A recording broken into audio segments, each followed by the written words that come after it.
Cordial saludo a la tutora. Mi nombre es Ernesto Marín, estudiante de Derecho de la Universidad Nacional Abierta de Distancia. En este video pretendo desarrollar el importante tema de las acciones constitucionales.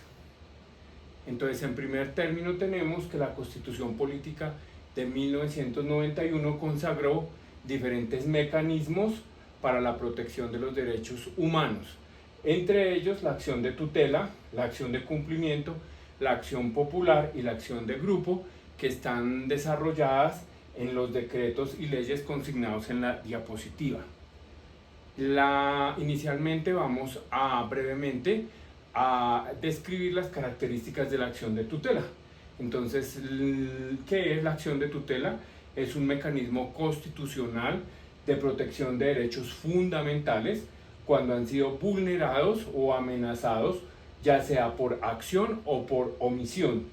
El objetivo es evitar o cesar cuando hay daño a alguno de esos derechos fundamentales.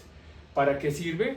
Para garantizar la protección inmediata y efectiva de los derechos fundamentales. ¿Quién la puede interponer?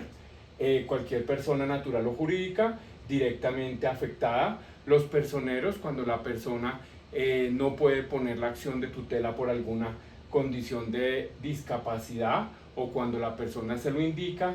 También la pueden interponer los menores de edad, ya que es un mecanismo que carece de formalidad, no requiere un abogado, puede presentarse verbalmente, y la acción de tutela se puede interponer ante autoridades públicas o particulares cuando ofrecen algún servicio público o hay una amenaza al interés público o hay una situación de subordinación o indefensión frente a la persona que quiere interponer la acción de tutela.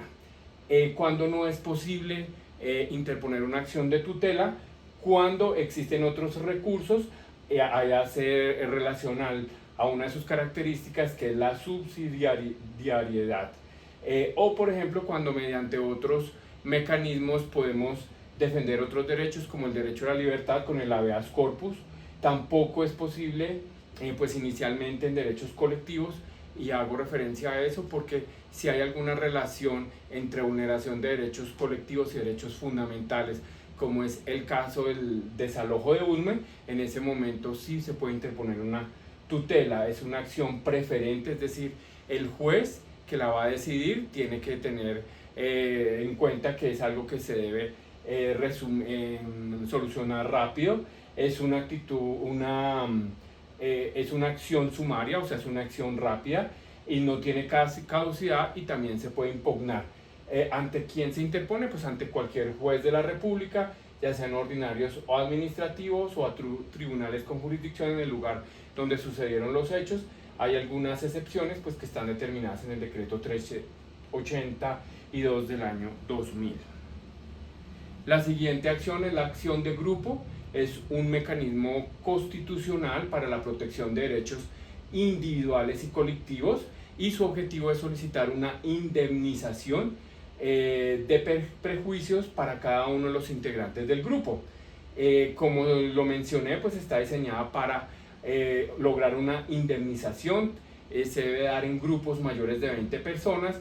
Se tiene que demostrar que el daño se originó por unos mismos hechos, y la persona que representa esta acción representa a las demás personas sin necesidad de que ellos firmen el poder. ¿Quién la puede interponer? Las personas naturales o jurídicas que hayan sufrido un perjuicio individual y que pertenezcan al grupo. También la puede interponer el defensor del pueblo, los personales municipales y distritales, y esta acción sí requiere abogado. Y como la interpone, pues ante jueces administrativos y jueces civiles del circuito, y esta acción se puede dar hasta 2 años después de que ocurrió el hecho violatorio de derechos individuales o colectivos. Recordar que el objetivo de esta acción es buscar una indemnización. La siguiente acción es la acción popular. Es una herramienta jurídica que está estipulada en el artículo 88 de la Constitución. Su objetivo es la protección y defensa de los derechos de la comunidad, que están estipulados en el artículo 4 de la Ley 472 de 1998 y que básicamente se refieren al patrimonio, al espacio, a la seguridad, a la salubridad pública, a la moral administrativa, al ambiente, a la libre competencia. No caduca, como mencioné, pues sirve para corregir un daño ocurrido o para prevenir que un daño se genere, es decir, tiene esas dos posibilidades: corregir cuando ya se generó el daño o prevenirlo. Quien la interpone no necesita ningún abogado y toda persona natural o jurídica, las organizaciones no gubernamentales, organizaciones populares, cívicas de índole similar, entidades públicas de control, el Procurador General de la Nación, el Defensor del Pueblo, personeros distritales y municipales, los alcaldes y en general todos los servidores públicos, y se interpone entre un juez administrativo y un juez civil.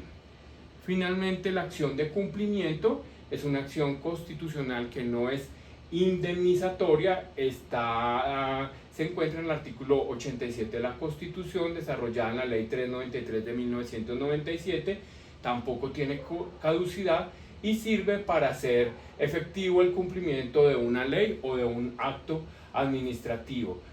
Ordena a la autoridad correspondiente el cumplimiento del deber omitido. La puede interponer cualquier persona. Hay que demostrar que cumplió con el requisito de la procedibilidad, es decir, que haya una renuencia a la entidad encargada. Eso se hace mediante la solicitud a la autoridad pública o al particular sobre el incumplimiento de una ley o acto administrativo. Ellos tienen un término de 10 días para responder si no se considera que hubo una renuncia. La pueden interponer los servidores públicos, el Procurador General de la Nación, los procuradores, delegados regionales y provinciales, el Defensor del Pueblo y sus delegados, los personeros municipales, el Contralor General de la República, los contralores departamentales, distritales y municipales, las ONG y en general organizaciones sociales. Pero en general cualquier persona puede interponer una acción de cumplimiento para que se cumpla una ley o un acto administrativo. ¿Ante quién se interpone? Ante los jueces administrativos del domicilio del mandante, con autoridad pública o particulares que ejerzan funciones públicas a quien le corresponde el cumplimiento de la norma. Se interponen contra ellos, ya sea contra la autoridad pública o contra particulares que ejerzan funciones públicas.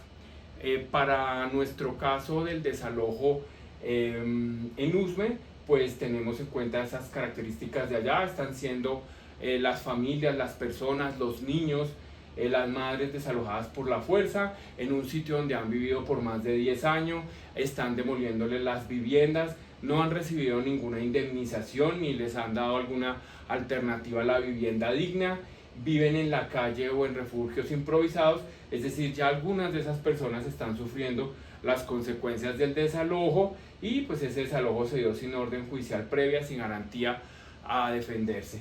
Entonces, obviamente se transgredieron derechos protegidos constitucionalmente.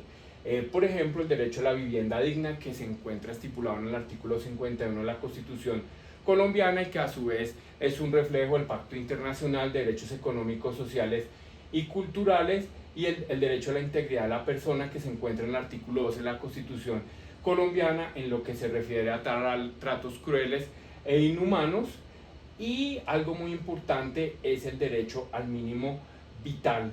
Ese mínimo vital se encuentra en principios constitucionales, en el hecho de que seamos un Estado social de derecho, en la dignidad humana, en la solidaridad, en los derechos conexos como a la vida, la integridad personal, la igualdad, la jurisprudencia de la Corte Constitucional.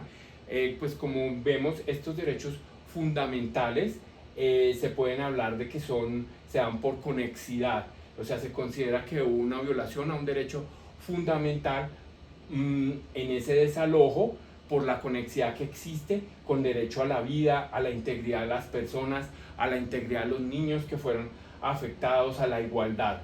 Y obviamente, pues como ya sabemos, no se realizó el debido procedimiento. En ese orden de ideas, yo considero que la acción que debe interponerse en esta situación del desalojo es la acción de tutela. La bibliografía que se utilizó para el desarrollo de este video es el Comité Pedagógico COPE, el Grupo de Acciones Públicas, Manual para el Ejercicio de Acciones Constitucionales de la Universidad del Rosario del año 2007, la Constitución Política Colombiana y de Lizarazo Salgado el portafolio práctico sobre acciones y mecanismos constitucionales en Colombia de la Universidad La Gran Colombia. Muchas gracias.